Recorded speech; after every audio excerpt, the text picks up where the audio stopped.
I will, so it's just 2 days. Mhm. I'm gonna like um to work on it. Mhm. Might add some new details or still Mhm. just work on my poster. Can I just um resubmit it or just to send you after like 1 day if it's possible? Yes, absolutely. And in fact, oh, let's do this.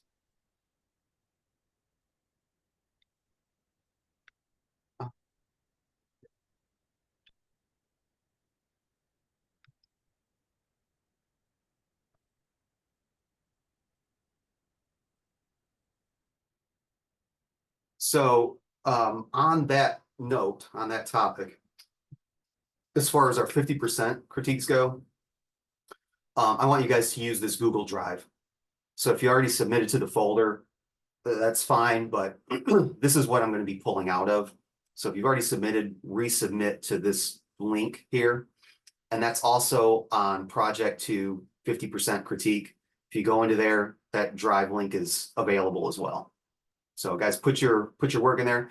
They don't need to be layered files unless you think it's important for me to see the layers. I'm fine with a flat PDF, but if you want to do a layered file, that's cool too. Um, on Thursday, what we can do is we can actually go in there and I can kind of mark up on the compositions, things that I think need to happen. So yeah, that's where that's at. Okay, thank you. Cool. Yeah, no problem. All right, so I got Rachel's project one I need to take care of. It looks like there's 4 exercises. Um, don't know how I let 2 slip, but whatever. I'll take care of all that tomorrow. If anybody needs anything else, just email me, okay? We don't have a ton to do tonight. So after break, I might, depending on how things look, I might do some grading tonight. But this is what's on the docket. Uh, and like I said, after break, I don't think we're going to have a whole lot to do. So if you guys have questions or if you need specific things now and subsequently future chats, that's a really good time to bring those things up. So if you're having trouble with a technique or you need advice on a composition or you need whatever it is, let me know because we're going to start having like a little bit more time in the weeks to come. Can you use Photoshop instead? Yeah, I mean it's a Photoshop class for sure. So what we're gonna do is we're going to enter a little bit different area of Photoshop this week and a little bit into next week. And that is the area of restoration slash retouching. We're also going to be using Photoshop and Procreate in a couple weeks to do digital paintings. So hopefully by the time that you're done with this class, you'll have a pretty good overview of all the things that Photoshop is really good at. Like we did compositing for project one with our collage. Now we're doing like more design work with, I mean, could be collage, could be illustration, but we're dealing with type. Then we'll be into like actual painting. At some point, we'll be doing some animation, and then we'll just kind of like tie it all together. But I did want to touch on this aspect of Photoshop because it really is a big component of Photoshop. Can you use Photoshop to illustrate? Absolutely, it's great at it. Can you use it to collage? Absolutely, it's great at it. Can you use it to correct deficiencies in images? Absolutely, it's great at it. It's really good at it. I mean, there's a whole facet of just doing that, for a job. And that's how I put myself through graduate school. I worked for a place where we just restored images. Now, some need more work than others. And the cool thing about that job was every day that I went in there, it was always something new. Yeah, we would have to clear up blemishes. Yeah, we'd have to whiten teeth. Yeah, we'd have to smooth out shadows, but there was always something new. And I mean, I heard there were some really weird stories from that place. Like probably the strangest thing that ever happened is a person sent in an image of a um, honeymoon and asked for the groom to be removed. So I imagine it didn't go so well, or maybe it was a joke. I don't know, but that was a thing. So we're going to talk about different techniques to restore some of the major problems in imagery, just so you're aware of, where these tools are and how you can do them. So all of these demos are in the demo folder. I'll show you where they're at. I think I'm going to show you where they're at.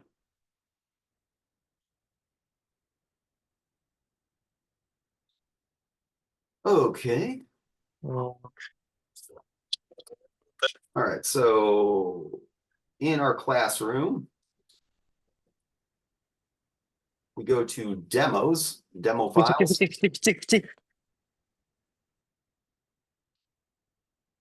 We're looking for healing brush, red eye, and red skin. And then on Thursday, we'll get to whiten teeth and some liquefy demo. All right, so we're going to grab all of these. Two are PSDs, one's a JPEG, and we'll just kind of go through everything. And then that will segue nicely to our in-class exercises, which are the ones that are due. These demo files are not due. They're just so you know how to do these things. So follow along if you want to. If you don't, that's fine too. I would have no way of knowing. But the next two exercises that we do after these three, those would be the ones that are due this week. So let's start with healing brush.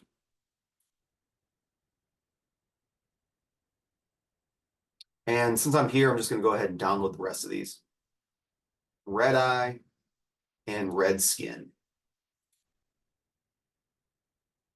Here's the thing, folks. Every image, almost every image could use some type of modifications to it. So knowing the best way of doing it, like anything else, is going to be really critical. All right, so we're going to start with the healing brush. Some of you have probably used this before. Some of you might not have. It used to be the clone stamp, and they've got both. And we're going to do the clone stamp in a little bit of a different demo for our in-class assignment. So let's start with the healing brush. Now it's got the word brush in the title, so it is a brush. So you can load in different brushes. Healing brush really works best if you just use a hard edge round brush. So over here on the left-hand side, here's your clone stamp. And if you click and hold, oh, I'm sorry, they moved it. So where's our, right here. Click and hold. Here's the tools that we'll probably be looking at today. We've got the spot healing, remove tool, healing brush tool, patch tool, content aware move, and red eye. Today, we'll be talking about the spot healing brush and the red eye tool. And in a moment, we'll also be getting into this little, it looks like a little rubber stamp. That's your clone stamp. Now, there are more tools available. We don't get into all of them. Just some of them really aren't that useful. Okay, so the first thing that we're going to do is we're going to use the spot healing brush tool. So how does this thing work? What it does is it samples an approximation of all the surrounding pixels, and then it takes those and just kind of blends them all together. But whatever algorithm they put into this thing, it works really, really well. Let me show you how not to do this, though. It would be very easy to do this. So we're going to zoom in here. Here's an image of a model, and she's got a few blemishes here. So I can make my brush just a little bit bigger. And if I just tap, you want your brush to be just slightly bigger than the area that you're trying to modify. You don't want it to be giant. You don't want it to be too small. So just slightly bigger. And if I tap once, just like that, it's gone. This is not the way to do it. I'm going to hit Control Z and back this up. Why would you not want to do it this way? Because this is a destructive way of working, meaning that I've literally altered those pixels. There's no going back. You might think, well, who cares? You want that blemish gone. You would think so. Here's a true story. When I was working for that same company that I was just talking about, an image came in of someone's grandmother or great-grandmother. When you have old images, they suffer from a lot of the same problems that old images do. They are dog-eared, they're kind of curled, crumpled, they're wrinkled, they're cracked, they're ripped. Some of them have water damage. Some of them have just straight scratches. There's a whole bunch of little things that have happened to the paper over the years that, kind of mess it up. So me, not really knowing the best way to go about things, I'm doing this. I'm tap, tap, tap, tap, tap. And there's these little black images that look like just noise, maybe from the scan, maybe the ink or whatever from the photograph, it kind of chipped off in certain areas. So I'm just tap, tap, tap, tap, tap, tap, tap, doing it all. Then I do a colorization. So it's a black and white. I spend all this time coloring it, make it look really, really nice. I put a vignette on it. I clean up all the cracks, yada, yada, yada. I think it looks great. Probably spend about an hour on this thing, send it off. And like a couple days later, get this fuming call. Thank God I didn't answer the phone. My boss did. And apparently what had happened is this woman had a beauty mark, like a mole of some sort, somewhere on her face. And I thought it was just damage to the photograph. I got rid of it. And because I didn't do it on a separate layer, I had to do the entire thing over again. My boss was mad. I was upset. And, it ended up costing her like another hour of work. So not the way to go about this. So here's the way that you should do healing brush in instances like this. I'm going to move this over a little bit. Create a new layer. Just create a new empty layer. And then what you're going to want to do is set your healing brush to target sample all layers. If this isn't checked, the healing brush sees this, nothing. And if you click, nothing's going to happen. But what you can do is you can target all layers. And then what you can do is just like I did before, one little tap, tap. And now this restoration is on its own layer. So if the client comes back and like, you know what, we're actually doing a campaign for noxema and we kind of want some of those blemishes in there, I can just easily go back and be like, oh, well, that's easy. You just turn it right back on. Or, I can turn it on and maybe slightly just wash it out a little bit. That way it's not so in your face. It's just slightly there. That way she still looks like her, but like not as a big of a blemish. So I'll put that up to 100%. Then I'll kind of come around here. There's a little bit freckle here, tap here, a little bit right here, a little bit here, here, here. And the healing brush is doing all the heavy lifting. I'm not doing anything. I'm just tapping. Zoom in a little bit, hit a Control plus. You have to be careful. You want to stay away from defined edges like the hair here. You don't want it to touch that. So tap there, tap here. Because it will break certain areas and it'll look weird, look fake. Get them all. I think that looks pretty good. Let's zoom out and see the work. So after, before. Just a little slight modification. Again, I'm going to say this when we talk about liquify. I'll talk more about this and we'll watch the Dove beauty campaign. I want you guys to be aware that this is a reality of, what would you call it? Like advertisement, I guess, that they do take people that already look great and they just improve upon it a little bit. I sometimes feel a little bit weird about it because it's like, that is part of her, like my skin is red. It is what it is. But when we do this stuff, I think sometimes it gives us a weird body positivity blowback where it's like, do we really have to do this? And unfortunately, sometimes that is the job. So I just want you guys to be aware of how you do this. Whether or not you do end up doing it, that's totally up to you. I don't care. But that is the technique. Make sure that you use a separate layer. So that's the healing brush. Really nothing else to it. I'm sorry, that's the spot healing brush. Healing brush works very similar, but spot works better. All right. We don't see this much anymore. Camera flashes have gotten a lot better about preventing red eye. So this is like more of a holdover from the 80s and 90s. Occasionally you'll see it, but not really much more. We got a tool designed just for this. So what I'm going to do is I'm going to duplicate the layer. Just Control J. This tool has the very apt name. Move it over a little bit. Red eye tool. Geez, I wonder what that does. All this tool does is it looks for differences in pixels and it's really targeting red pixels. So super easy to use. You just click, hold, and drag over the affected area. That didn't quite get it. Kind of surprised. That's usually pretty good about this.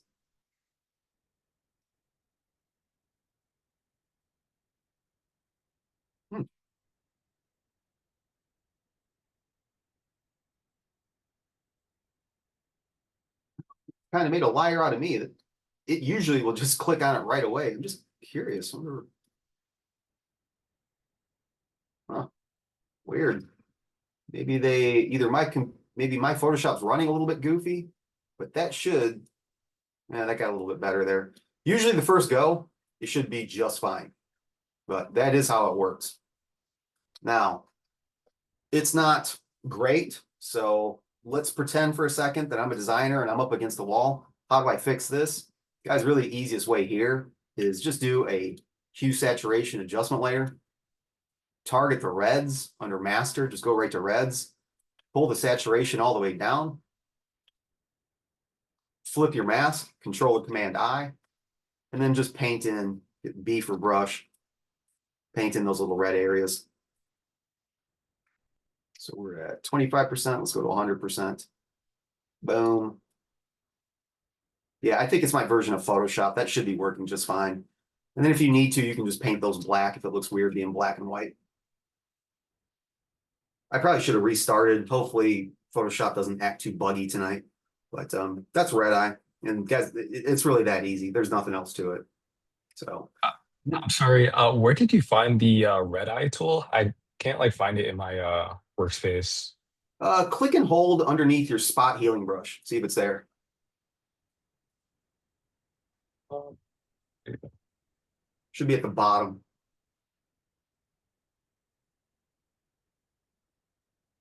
I just see the remove tool, spot healing brush, and then the healing brush.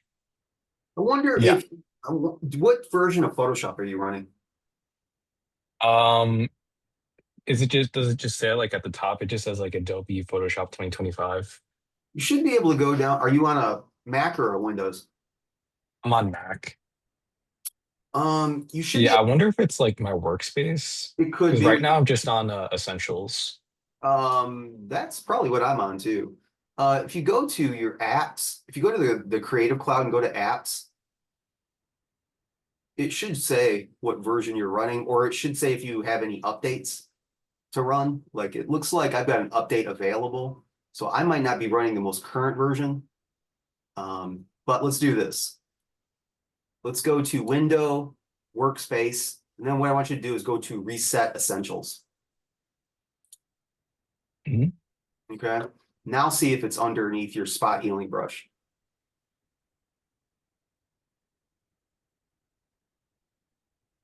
No, it's still not showing up for me. Okay. At the bottom of your tool panel, you've got this little kebab icon, like 3 dots here. Mhm. Click and hold that and go out to your customized toolbar. And if you roll down to mine's in my spot healing brush, it's right here, the red eye tool. You should be able to access it right here.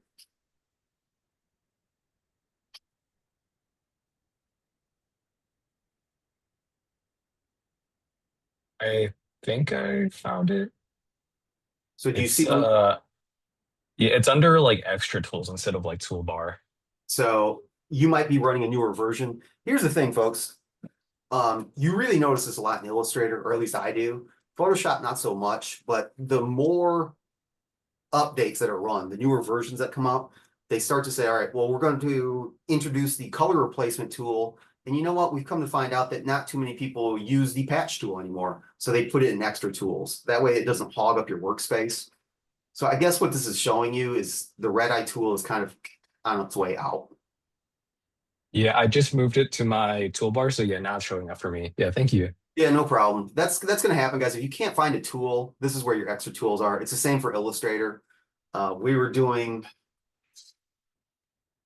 low poly animals a couple weeks ago, and the eyes are really good to use I think it's called like a polar coordinate, where you make a circle, but it's got like different slices, then different slices in there.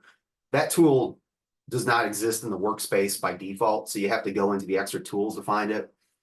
So yeah, if you ever can't find anything, click on the little kebab here, find what tool you're looking for, and then you can just add it. And if you want to, you can save your workspace too. You can like save the preset. But I don't think that a red eye tool comes up enough to warrant saving it. I could be wrong. I don't know. Maybe you use it all the time. All right, let's finish off with a red skin. So what we've got here is we've got a corrected version and then an uncorrected version.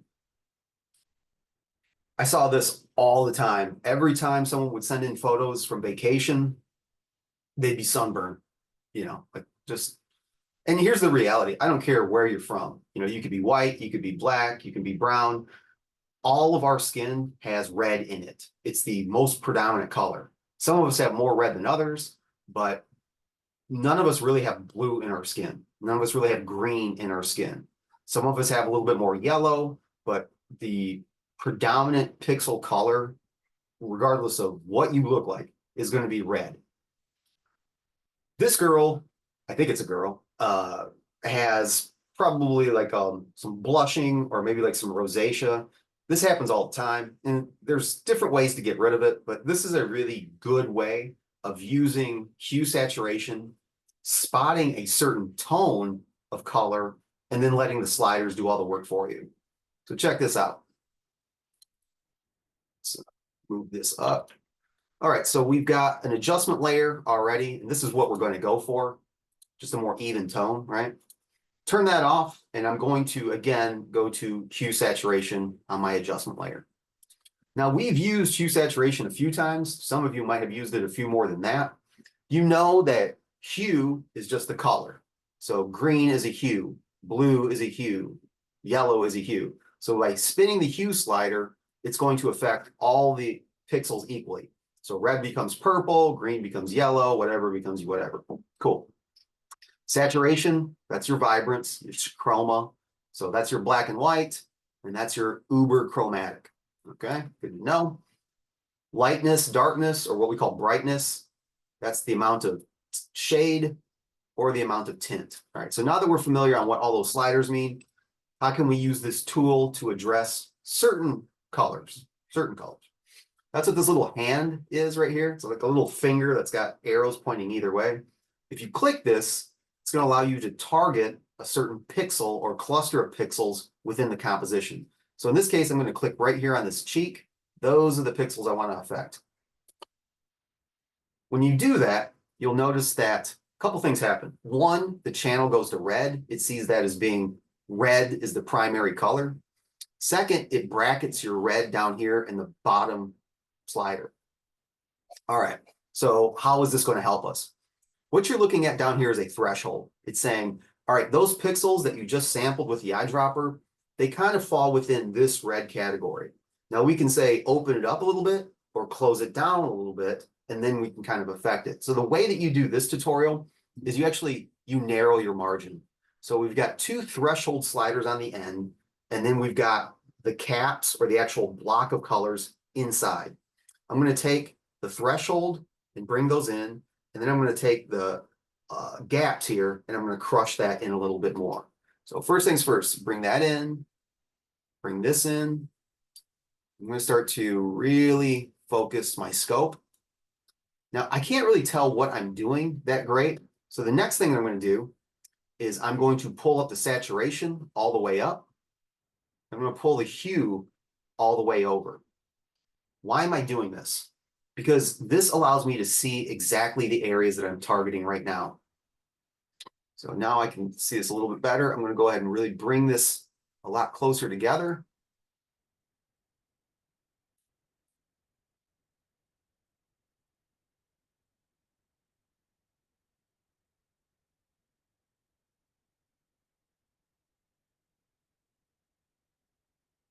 Kind of missed it a little bit. Go a little bit. There we go. Something right around in here. You can see that blue now, that cyan, those are all like the red areas. I need to open it up a little bit. I lost a little bit of that cheek. So I'm going to open this up just a wee bit, grab some of that. That looks pretty good. Now, unfortunately, I did get the lips too. That's going to happen. We'll just mask out the areas that we need. And I'm going to open up the threshold. Now that I crushed those handles down a little bit, it's a really hard edge selection. You can see it's like kind of pixelated and chunky. So if I get these end threshold sliders, I can kind of smooth it out just a little bit. All right. I think that's going to be okay. We'll see. If not, I can always change it later. Let's see what happens. All right, let's bring the hue back down to 0. Bring the saturation back down to 0. Now, hopefully, fingers crossed, if I did everything right, it's just seeing the red areas, and we're going to know right now. So the way that you fix red skin, you do two things. You add lightness, you tint it, and then you just slightly shift it to yellow ever so slightly. So first things first, I'm going to grab the lightness slider and push it over to the right. And just like that, that did a world of difference right there. And then my hue slider is going to go just a little bit to the yellow. I don't want it to look waxy though. I want it to look artificial. Pull it over just a little bit more, just like that. All right, I'm going to paint the lips back in. So I've got a mask, looks pretty decent. B for brush, D for to hide my mask. Just slightly paint those lips back in. And voila. Before, after. If I think I went too far with it, I can just take this layer and just bring down the opacity.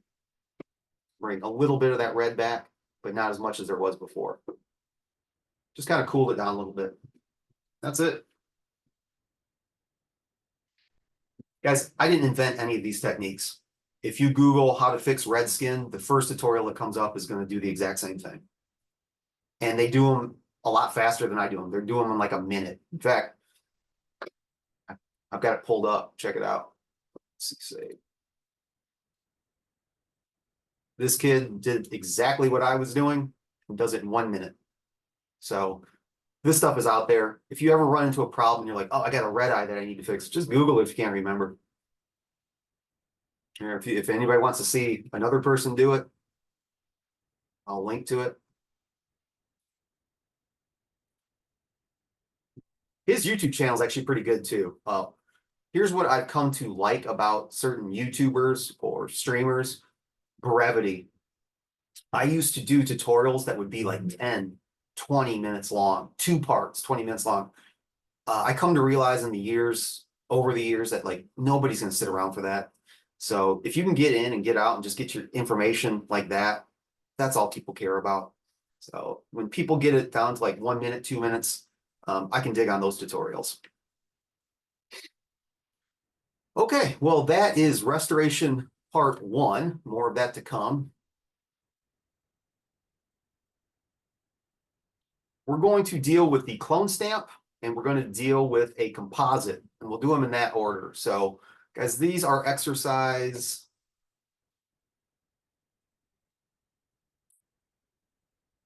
Scroll this back up.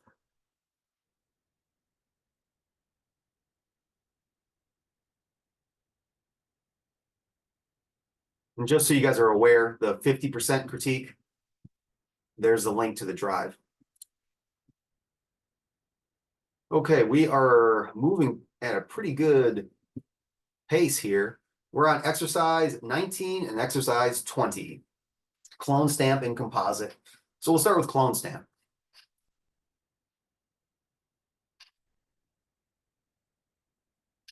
Here's the image that we're going to use. We're going to download. I'll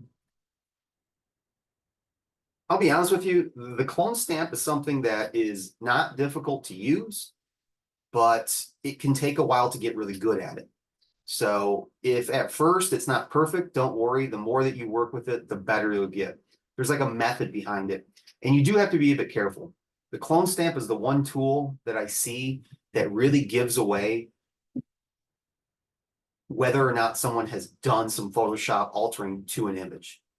If you Google repeating background images in Photoshop, you'll see tons of them. Usually it's like crowds of people, like the photographer wants to make it look like there's more people than there actually are. And you'll see people repeated, like the same chunk of people here. They're the same people that are here. They're the same people here. Like that would never happen in reality. There's no way. You also notice with like background textures like leaves and grass and clouds, anything in nature, no two things really look identical. There's some stuff that looks really, really, really close, but they're not the exact same. So we have to be a little bit careful with how we use this. All right, go to File, Open. There it is. So this is a pretty good shot. But if this was going to go on the cover of, Triumph Magazine Weekly, we would really want to get rid of some of the distracting noise in this. such as the yield sign, the sign by the cyclist hand, and maybe even some of the leaves on the road in the foreground. So how do we do this? You might think, well, we just learned the healing brush. That'd be great. Surprisingly, it won't. The healing brush is good for little tiny things that are surrounded by similar things. Because what it does is just like for the skin, for instance, I've got a broken blood vessel right here, but the rest of the skin around it, pretty healthy. So when I click on it, it pulls that surrounding area and just fills in. In this case, it won't work because that thing is so different. That sign is so different than the leaves. It won't work correctly. And plus, my brush would have to be huge. So we have to use a different tool, and that tool is going to be your clone stamp.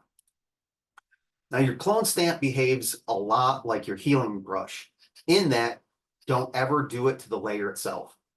If you have to duplicate the layer, that'd be fine. Or make a brand new empty layer, which is what I want all of you to do right now.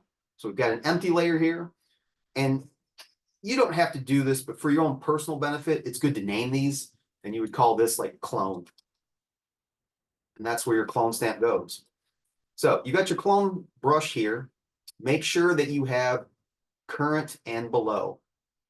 Current and below will mean that this layer that I'm on, which is completely empty, if I use current layer like this, and I try to use my clone stamp, nothing's going to happen because it's painting that, which is nothing. So I need to target current and below. I'm going to zoom in a little bit. Hold down space bar to move this. So how does this tool work? It's a two-part tool. You have to tell it where to sample from, and then you've got to paint. So you don't have to do this if you want to just watch this for a second. If I wanted to duplicate the sign, which I don't want to, but just for the sake of this demo, if I did, what I could do is I could hold down the Alt or the Option key until my cursor turns into like a little sniper scope. Then I can left click once. That's what's targeted. And now watch as I paint. What I want you to be watching is the street sign, not what I paint, but the street sign. As I paint, you'll see a little cursor going around there. That's letting me know that's where I'm sampling from. So if I start to come over to the left, you can see that I'm painting all of those pixels in. So some people call it like a duplicate tool, which I guess it kind of is. And that's how that could work. Of course, I want to be painting the exact opposite out. And look, if I come down here and start to paint his helmet, now I'm painting his head because it's still sampling from that same spot. Let me Control Z that. Let's try to paint this thing out. So what I'm going to do is I don't want to be right next to it. I want to be about an inch or two away, but I want to make sure that the foliage that I sample is generally the same color as the stuff around the street sign. So I'm going to hold down the Alt key and left click right about here. Then I'm just going to gently paint a little bit here, here. But here's the trick to this. You don't want to just sample from the same spot. So now I've got a little bit of the right-hand side painted. I'll come up to the top. I'll hold down Alt. I'll left click or Option, and I'll paint a little bit from the top. Now I'm going to do the upper right. Come over here, hold down Option or Alt, click, hold, and drag. And the reason I'm doing it like this is so I can hide the repetition. So things don't look the exact same from all over the place. I'll come over to the right-hand side, click, hold, and drag. And if your brush is small or if your brush is too big, your right bracket and left bracket will make these things bigger or smaller. All right, I gotta be careful around the helmet. I don't want to get too close to the helmet. So I'll make my brush a little bit smaller. I'll click, hold, and drag. Make my brush a little bit smaller. Looks pretty good. Come over here to the right, click once, paint a little bit from over here. Come over here. Go from the top a little bit. And just like that. Double check your work, make sure it doesn't look real obvious.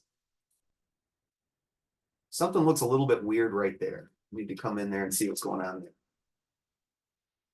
It's this little green piece that looks a little bit out of place. So click right here, Grab this color.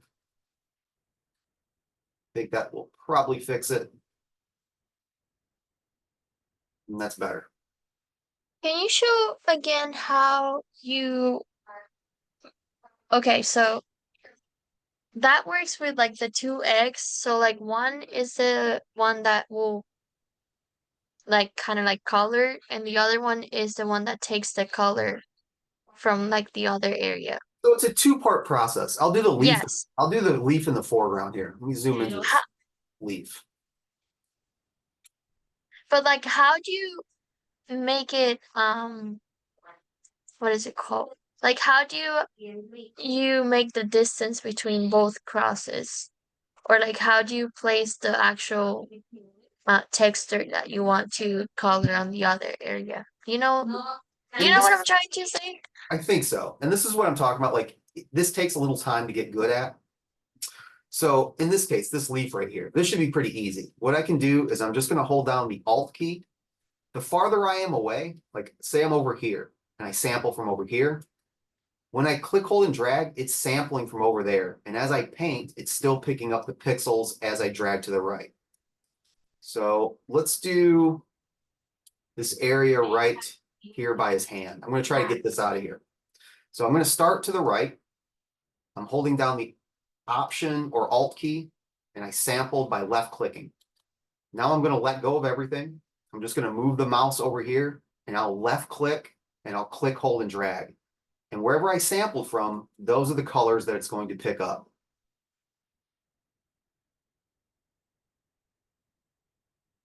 Now I've got about as Got it. far as I Thank you. Yep. Now I'm going to kind of come over here and sneak some between the throttle and the sign. So I'll click right here. I can't go too far though, because if I go far, I'm going to end up picking up the pixels of the pole.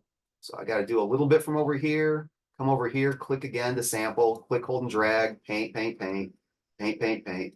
This one I'll probably make a little bit messy, and I'll try to fix later. Because this one's a little bit tougher.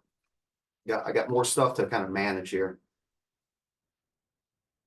But if you make your brush small and you take your time, kind of go around there, I think it's going to come out pretty well. In fact, I know it will because I've done this demo before. I've seen your guys' work. It looks pretty good. So just remember, keep sampling from different places. You don't want the same place over and over and over again. That ends up looking real phony. Come down here, sample these colors. That's not going to look very good, I can tell already. But I can fix it by grabbing some other colors like right here, painting these up a little bit, just slightly blending those together. This is one of those techniques, guys. Don't worry if you don't get it. You're not going to be perfect the first time. It's totally fine. But you are aware of how to do it correctly now, because we do, this is one of those things like, let's say that we give this to the magazine company and they're like, what happened, man? We wanted the street sign in there. We were going to do this call out on it. Well, oh, you wanted it? There it is. So we did this in an intelligent manner where we didn't end up covering up the original pixels. So you cover up those original pixels and they want them back, you got to start all the way over. And you better pray to God they've still got the image.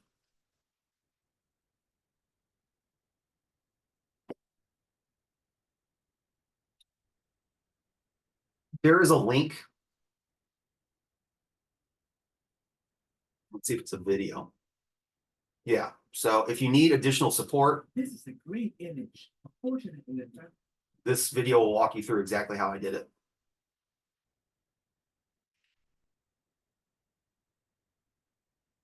Kind of makes sense? Give it a try. I say this a lot, and I do mean it. A lot of these techniques, especially the ones that we just learned today, you're not going to use them all the time. You really won't. But when you do need to use them, this is the way to use them. All right, we've got one more demo. It's a composite. It's a little bit more involved. We're going to make kind of a fantasy style deer. And we're going to use a couple techniques that you haven't used yet. So I'll go slow, follow along with me. The issue that I have with this particular tutorial is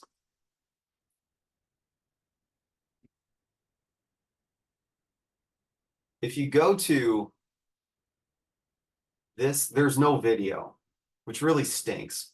Because if you begin the tutorial in Photoshop, and you can, it'll work, but you have to follow along exactly what they do when they do it. If you don't, you have to restart. It's kind of frustrating. So just follow along with me and we should be able to do it together. I think I've got it downloaded, file open. Maybe I don't. So let's download it.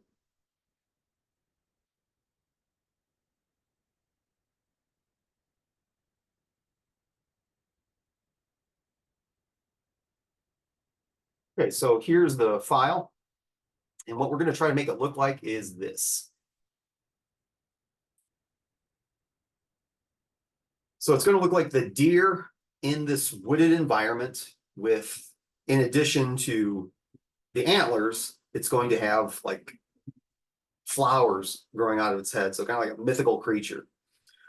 It's not terribly difficult to do, but there's a few steps that you guys have probably never seen before. So let's kind of get into it. All right, so what do we got here? Anytime that I'm presented with a new file, I like to check my layers. So we've got a stock legal document that all that is there's a little bit of type at the bottom. We're not going to use that. So you can just turn that off. In fact, you can trash it right now. Not needed. We've got a branch. Looks good. We've got a deer. Looks good. And then we've got a foresty environment. All right. Now, here's where things get a little bit interesting. There's a couple different tools that could get this deer off of the background. All the tools are probably going to have a different problem to deal with. I've asked you many, many times, how would you get the deer off the background? And someone will say, select subject. And I would say, probably. And some people would say, object select. And I would say, probably. For this particular one, we're going to use the quick select tool. Not because it's the best tool, just so you can see how it works. And the problem that it's going to give us is actually a good problem. So that's the tool we're going to use. So where is it? You've got the move tool. You've got the marquee tool. You've got the lasso tool. And underneath it, you've got a few, let's move this. You've got a few tools down here. You've got object select, which I do think would probably work okay. You've got the magic wand tool, which might actually be okay. But we're going to use the quick select tool. So for those of you that have never used the quick select tool, what is it? It's a brush that you literally just click, hold, and drag, and you paint a selection on. Right now, my brush is kind of big. I think it's a little bit too big for what I want. So I can left bracket and make it smaller. And I'm just about to start to select the deer, but I'm about to make a big mistake. Does anybody see the mistake I'm about to make? This won't work right now, as is. Anybody know why? Oh, you're on the wrong layer. Yes, good call. I am on the wrong layer. So I do want to make sure that I'm on the deer. And what you can do with this tool is you just click, hold, and drag, and it starts to generate a selection based off of what you drag around. All right, let's zoom in a little bit. So I got some of the face. I'm going to make my brush a little bit smaller. I'm going to paint the eye in. I'm going to paint the ear in. I'm going to paint the other ear in. I'm going to start to paint some of these antlers on.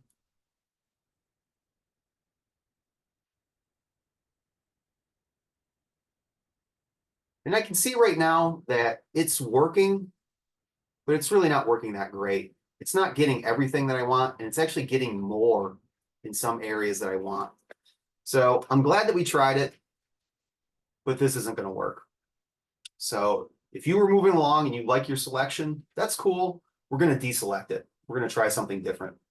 So let's go to select, deselect. If I made that selection, the gaps in the horns are going to get picked up, and it's not going to look very good. So I'm going to take somebody's advice here. I am going to try select subject. So on this layer, I'm going to go to select subject, and let's see if that tool is better than what I just tried to use. Looks pretty good. It's hard to tell. I think it got the gaps in the ears a little bit. Those we can mask out ourselves, but that looks like a better selection than what I had.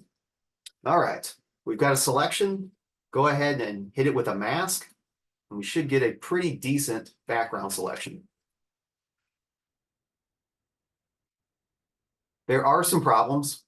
You can see that the color between the horns, and maybe yours is different, I don't know, but mine picked up the color between the ears and the horns, and it got a little bit of color between some of the antlers. So in order to make this thing look right, I'm going to grab a black brush, get a little bit smaller here. Guys, you can do this on your own time too. You don't have to do this with me. I'm just going to paint out a little bit of area. Get this little area up here. It probably won't show up too much on the background that we have, but I try to get into good habits. That looks better. Let's turn on our background and see how it looks. It's not bad. You could use some color correction, which we're not going to do, but it's to the passerby, someone that doesn't know anything about Photoshop. I think most people would say, yeah, it's believable-ish. There's one part, in my opinion, that looks really phony, and that's the feet. So here's what we're going to do. Grab a black brush and set your brush to about 40% opacity. Zoom in a little bit. And all I'm going to do is just take a couple passes over the feet and kind of blend those in. Kind of make it look like it's going behind this branch, behind that branch. And then these I'm just going to tag a little bit to make it look like there's a couple leaves and trees. That way the edges just don't look so hard. That looks a little bit better. I'll pause here and let you guys kind of catch up a little bit, because the next step is something that we probably haven't done before.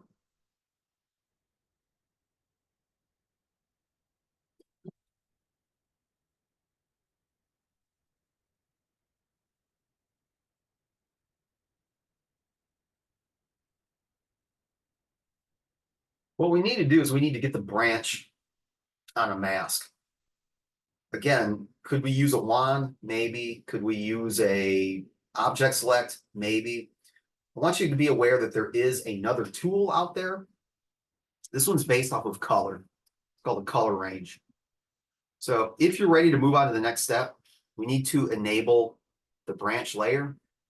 And this is what we're going to use. Now, this shot is on a completely white background, which in our case is going to be pretty good. I need to make sure that I am on the branch layer, just like before. If I did this and I'm not on the branch, it's not going to work. So making sure that we're on the correct layer is going to be important. Then what we're going to do is we're going to go up to the top and go to select. So again, I'm on the branch, visibility's on. I'm going to go to select, and I'm looking for color range. When you choose this, a little dialog box is going to pop up in the middle, and it's going to ask us, what color do we want to choose? So we'll go ahead and choose that. All right. Now, if yours looks like mine, it probably looks something like this. If not, what you're going to want to do is take your eyedropper tool, and you can just click on the white anywhere. And that's going to say what we're trying to select is that white. There's a few different ways that you can go about this. You can choose actual colors, which you don't want. Just keep sample colors. Fuzziness is the amount. So by default, mine is set to 72. The higher it goes, the less tolerance it has. The lower it goes, the more it's going to pick up. So we'll leave this set to like 72 should be fine. I think that's like a default setting. Should be pretty fine. And then you can choose OK. And what you'll wind up with is the marching ants. It looks pretty decent. It's hard to tell at this scale. We'll find out here in a second. Maybe 72 is too much. Maybe it's not enough. But with that selected, we can pop a mask on it. The problem is the mask is going to obscure everything that we want and reveal everything we don't. So we'll end up having to flip the mask around. So go ahead and pop a mask on it. Make sure that your mask is selected and hit Control or Command I. And there's your branches. Now, if you've made it this far, you're almost done. The next step is you're going to transform this branch, rotate it, and size it up so it kind of looks like it's coming out of one side. Then you just duplicate it, Control or Command J, edit, transform, flip horizontally, goes that way, nudge it so it's kind of into place, and it should be good. How did everyone's color range go? Did anybody run into problems doing the color range? That turned out pretty good. Okay, Yeah, Okay. mine was all black, but once I selected the white, it looked normal. cool. All right. Well, let's do this. Let's hit Control or Command T. It's big, which is fine. Going to size it down. I'm going to give it a little rotation, and you guys can play around. This is like cooking now, you know, like you think you do what you think looks good. Doesn't have to be in the exact spot or the exact size. I think mine looks pretty good right there. Zoom in a little bit. If the hard edges are kind of giving you problems, you can always kind of come in here, hit it with a little bit of a Control Z, Control Z, Control Z. Make sure that I'm on the right mask. Just mask out some of those edges a little bit. I don't think it's necessary, but kind of put it into place. Then you just duplicate it. That is a Control or Command J, or right click, choose duplicate, whatever you want. Use Control J. So I've got two branches here. Move it over, and to flip something horizontally, that's going to be your edit, transform, flip horizontally, move it into place, and voila, you have a mythological deer character. There you go. Save it as a PDF, submit it, should be good to go.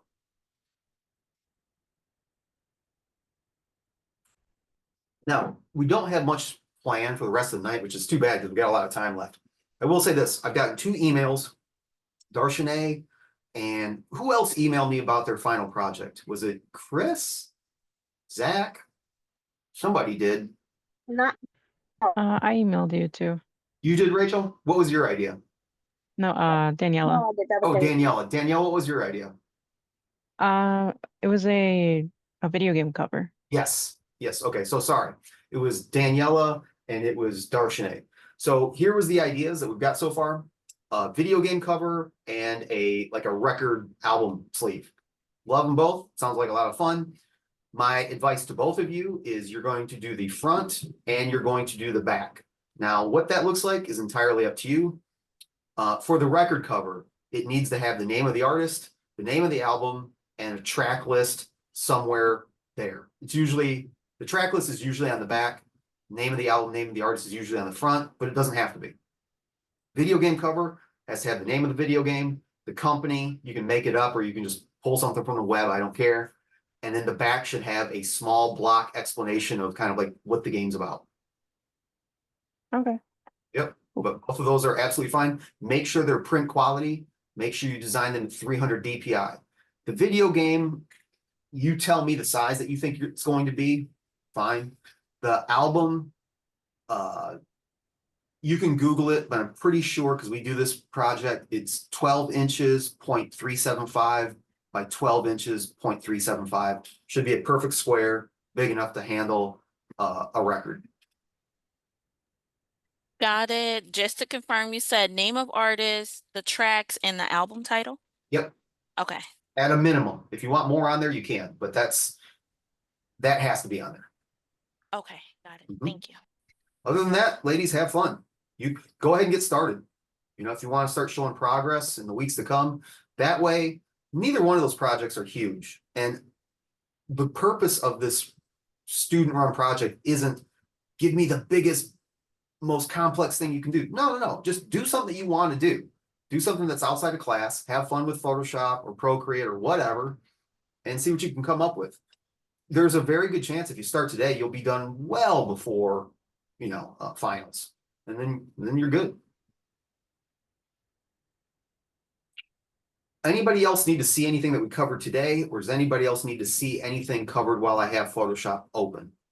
Does anybody have any questions about their poster?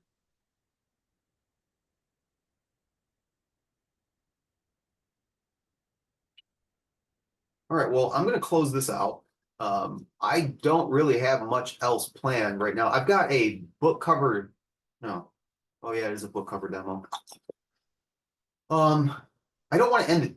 I don't want to. We're gonna take a break, and when we come back, we should definitely get into something. I just don't really have a whole lot planned, so let's take 10. It's we'll come back at like 7:37. Um, let's see what you guys are doing. Let's kind of get into it. I know that 50% is not today, it's on Thursday, but let's just talk about any things that you're running into. That way we can kind of like take up some time and not leave or just have studio time for an hour where we're not doing anything. So 7:28, let's come back in here at 7:38 and we'll see where we're at. Let's pause this thing.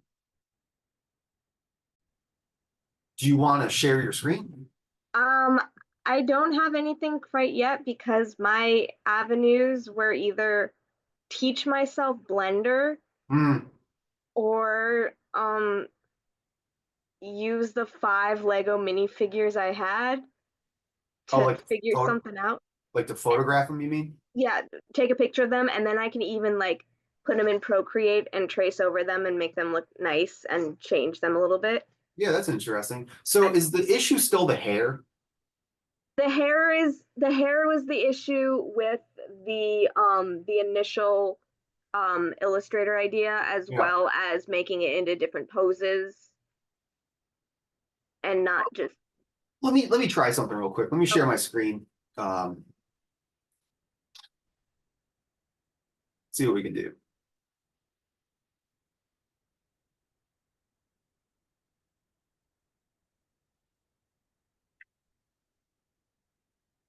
So yeah, there's for anybody that wants to know this, if anybody cares, there are 3D tools in Illustrator.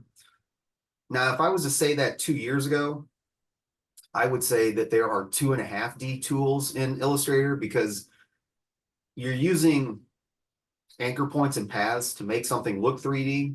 But now you can actually really make it 3D. So it truly is 3D. Now, it's not the most robust 3D engine, but we printed stuff from Illustrator before.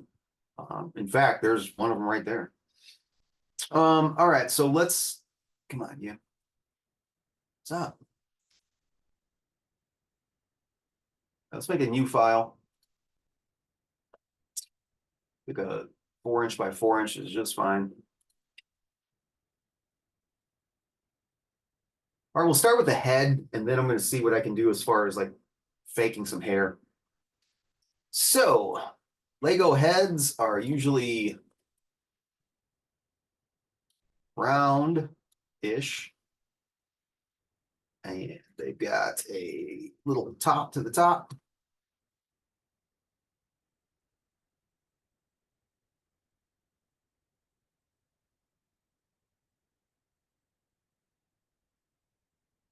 Something like that. We'll line these two things up.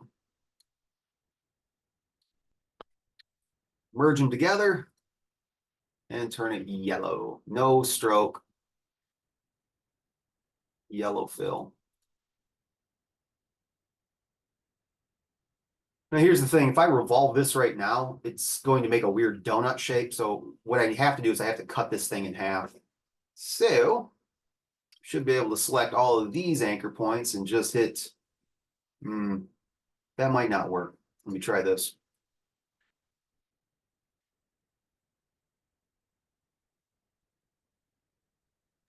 yeah, I think the tutorial had us just make a half a head from the get-go. Yeah, and that's what I should have done. I kind of just spaced out. So where's the middle of this thing? About right there. All right. So we'll minus front. All right, this should work now. If I revolve it this way, should wind up with something that looks somewhat 3D. So we'll go to Effect, 3D, and we're going to do a revolve. All right, that looks pretty good. Did you figure out how to map a face onto it yet? I hadn't gotten that far because I was trying to explore other options in the posing department and the hair department. It's under materials. What you'll do is you'll create a symbol, add the symbol to your library, and then just I think it's under materials graphics. So like, let's say that I wanted to put, what is this thing? Oh, a splotch. Yeah, I'll do this. So that's, if that was a face, that's where it would be. Okay. All right. And then you would just have to manually move it to make it look. Yeah, I forget like the, yep. Yep. Oh. Let's take that and stretch that. Sure would like to get rid of it. Maybe click on the property at the bottom, how it has the properties menu, maybe delete that. Yeah, maybe. Oh, there. Yeah, maybe. Good. Okay, that's it. So yeah, you'll just make your own symbol, little smiley face, 2 dots, add it to your symbol library, and it'll show up here in your graphics, and you can just peel it out. Mhm. All right. Now for hair, here's where things get a little bit, you're gonna have to know generally, like I would build up the entire body and then put the body in the pose that you want, and then the hair will come last. Because the hair is not going to be revolved, it's going to be inflated, and you're gonna kind of have to make some concessions with it because it probably won't look perfect. And no, I don't want you to get into Blender either. So let's go to object. Let's rotate this a little bit so it looks like the character is looking up some.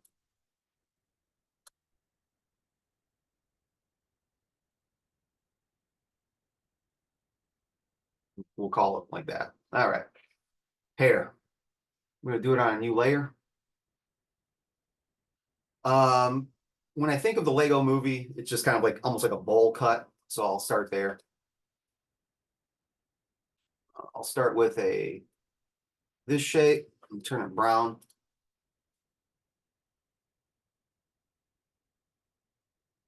I'm going to modify it a little bit. I'm going to use the direct select tool to kind of come in here and say, all right, well, this bring over here. This I'll bring down here. I'm not going to try to make it perfect because I'll add pieces to it. So I just kind of want to start with the general shape of it at first. Okay, so you're mapping it to the 3D revolved thing instead of the 2D model. Correct. Yeah, it's already a 3D model, and now this is a 2D piece of artwork that's sitting on top. And I'm going to try to trick it to make it look like it's there when in fact it's on its own layer. Yeah. All right, so the one that we're going to do for this is inflate. Okay, so it's okay. Probably like move it down a little bit.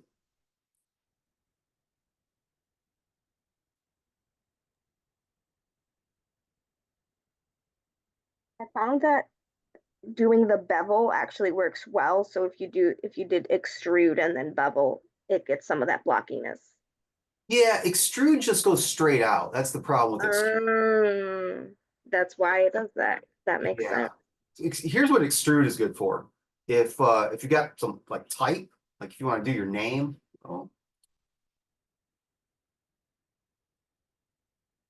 take this. It usually works really well if you got like a real thick font.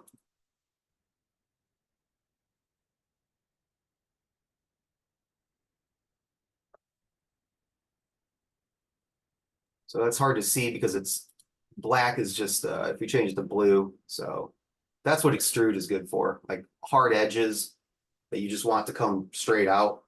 If you want something to look kind of rounded though, you're probably more in the inflate range.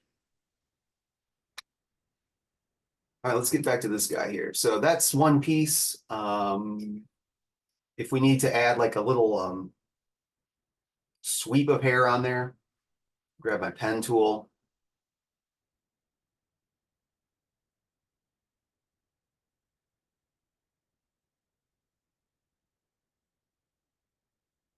Tune this up just a little bit.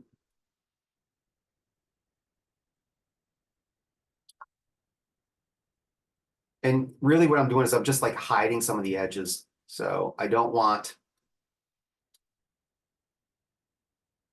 some of this stuff to be visible. I'm almost done. I need a different tool though.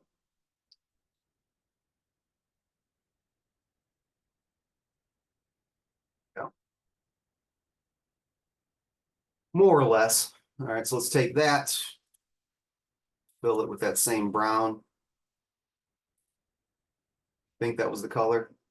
And we'll hit that with an inflate.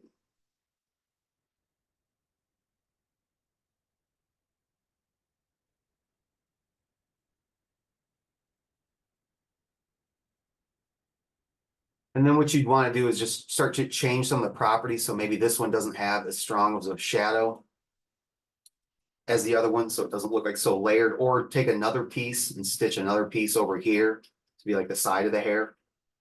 So that could be one way to do it. Okay.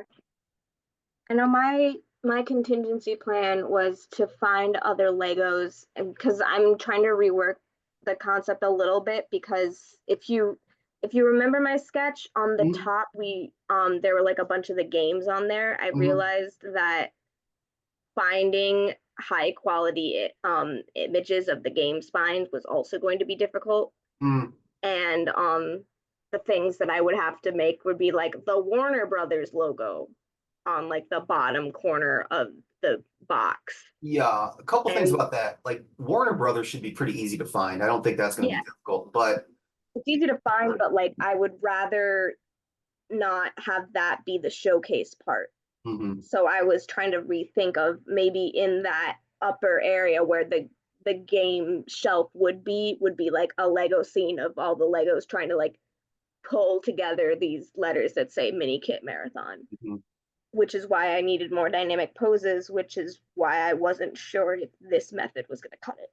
It might not. I mean, you might have to draw it, or if you can stage these things in such a way, maybe you could photograph it against a solid color background and then just extract them out.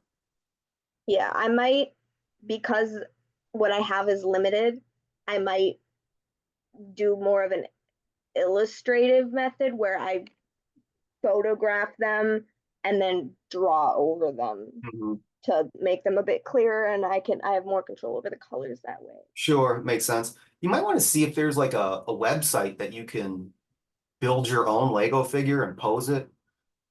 I found a build your own Lego figure website. I have not found a multi-pose site where you can like pose them all in a scene. So there's nothing like you can raise an arm up or move the camera around. I haven't found that yet. Okay. Yeah, it might not exist.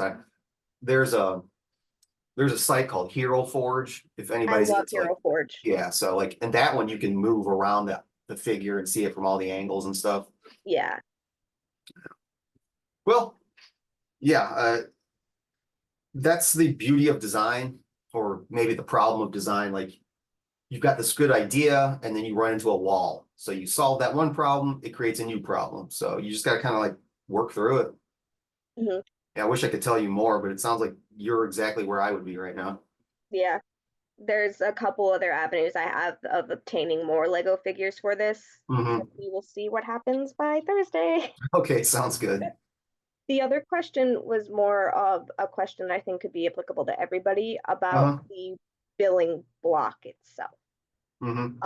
What typeface would you recommend for the standard billing block? And I noticed in some billing blocks, like there were times when like two words of the text were on top of each other, like video by or produced by were on top of Yeah. each other. How do you do that in a single text box, or do you have to make separate ones? Um, Great question. There is no recommended typeface. I mean, I guess we could Google what's a good billing block typeface. All the ones that I'm looking at right now, they're kind of a tall, all cap sans serif. So take that for what it's worth. But I mean, that is by no way, shape, or form all like the billing block is the one that is there. It's not as important as everything else, but it's still legible. So a lot of the ones that I see will fluctuate between like all caps and like lowercase caps. So that's how they create the hierarchy. Your second question was, and say that again. What was that now?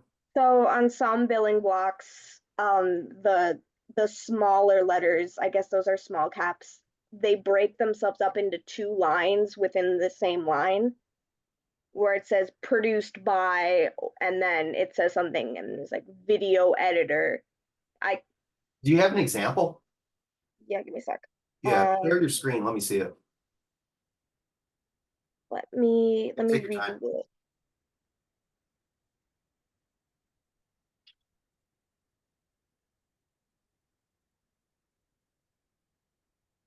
Yeah, we'll do this one. Mm-hmm.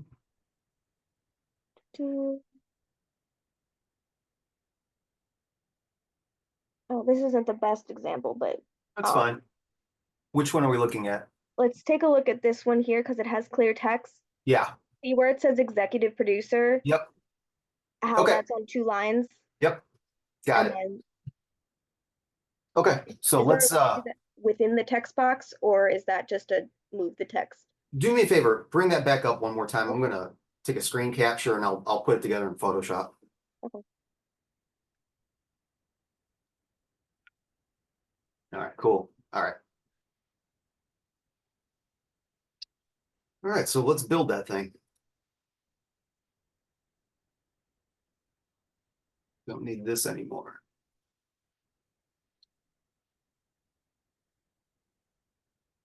I'll just make a piece of paper.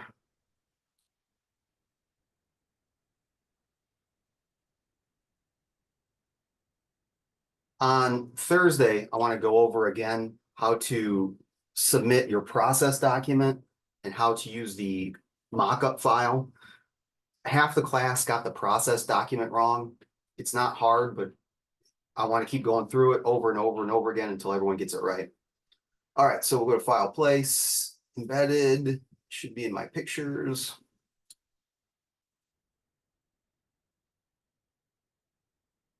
Great.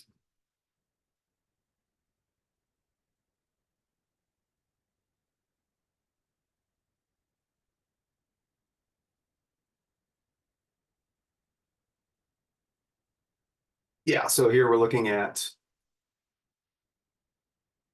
executive producers, Robert Kaplan. All right, we'll turn that off, set our color to black. Get our text tool. The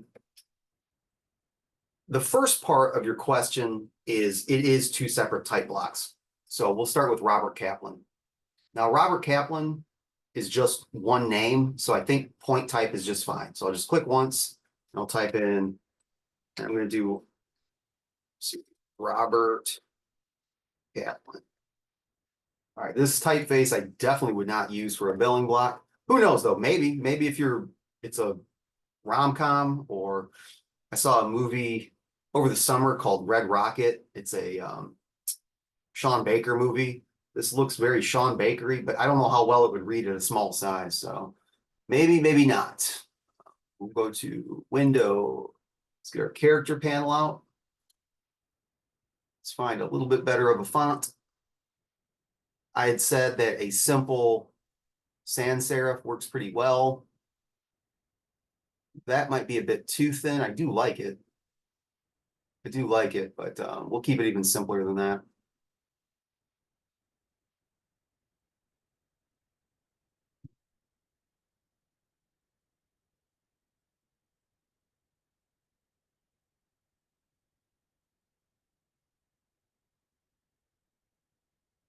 All right. I wouldn't use Acumen. It's not a great font, but it is a very clean font. And because it's a kind of a common font, one that gets bundled with a lot of machines, it's got a few members to its family. So it does have a bold, it does have a semi-bold, italic, and an italic. And not just that, but it can also go a faux bold.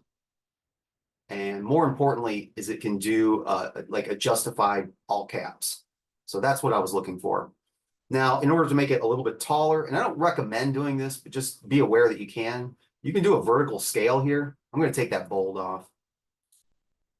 I'm going to take my vertical scale and just pull it up some so it turns a little bit taller. Guys, be really, really careful with this. This is usually a bad idea. I kind of hesitate to even bring it up, but if you did want something to be taller than it normally is, vertical scale is an option. I would recommend trying to find a font that's just designed to be tall. Cantor is really good, which is a free font, but it's kind of thin. All right, so we've got the name here. The next one is going to be a area type. So I'm going to grab my type tool, click, hold, and drag, and I'm going to type executive producer.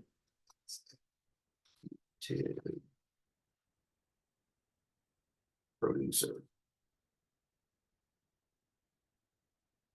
All right, so obviously this font at that size, I'm going to bring this back down to 100 on the vertical scale. Hey, regular is fine. Let's do maybe 12-point type. I'll go to right aligned.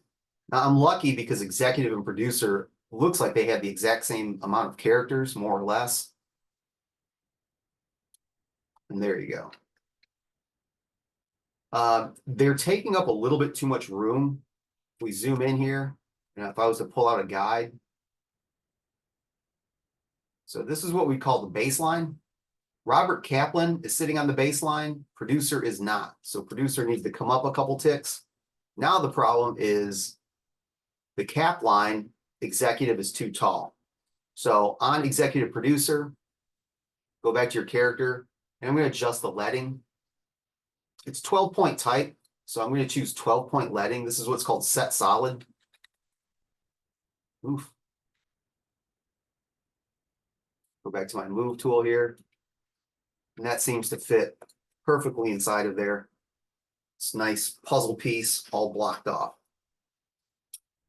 So to review, the name of their job, assistant photographer, assistant director, key grip dolly, whatever, that is block type. The name is point type. And then just line everything up horizontally to make it look okay. Yep. And that's one way of doing it. I probably won't be able to see this very well. There's a different type of billing block.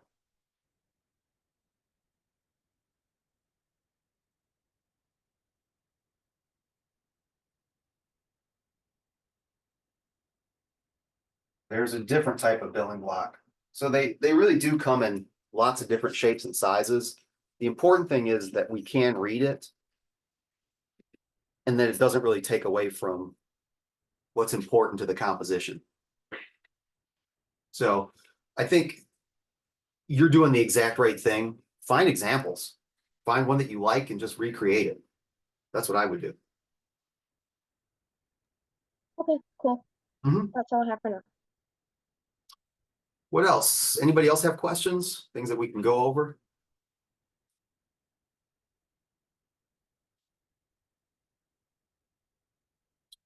If we're good, then I'm going to just say the rest of the next 40 minutes are studio time. So we really do have to stay here, but I'll just shut down my camera. I'll turn off my audio. You guys can just work on hopefully your poster. And then when questions come up, just let me know. And at 8:40, I'll take attendance and then we'll be done for the night. So going one more time. Anybody have any questions? Want to see anything? All right, then get to work, everybody. I'll see you guys in about 40 minutes. We'll sign off and I'll see you back here on Thursday. Hang tight.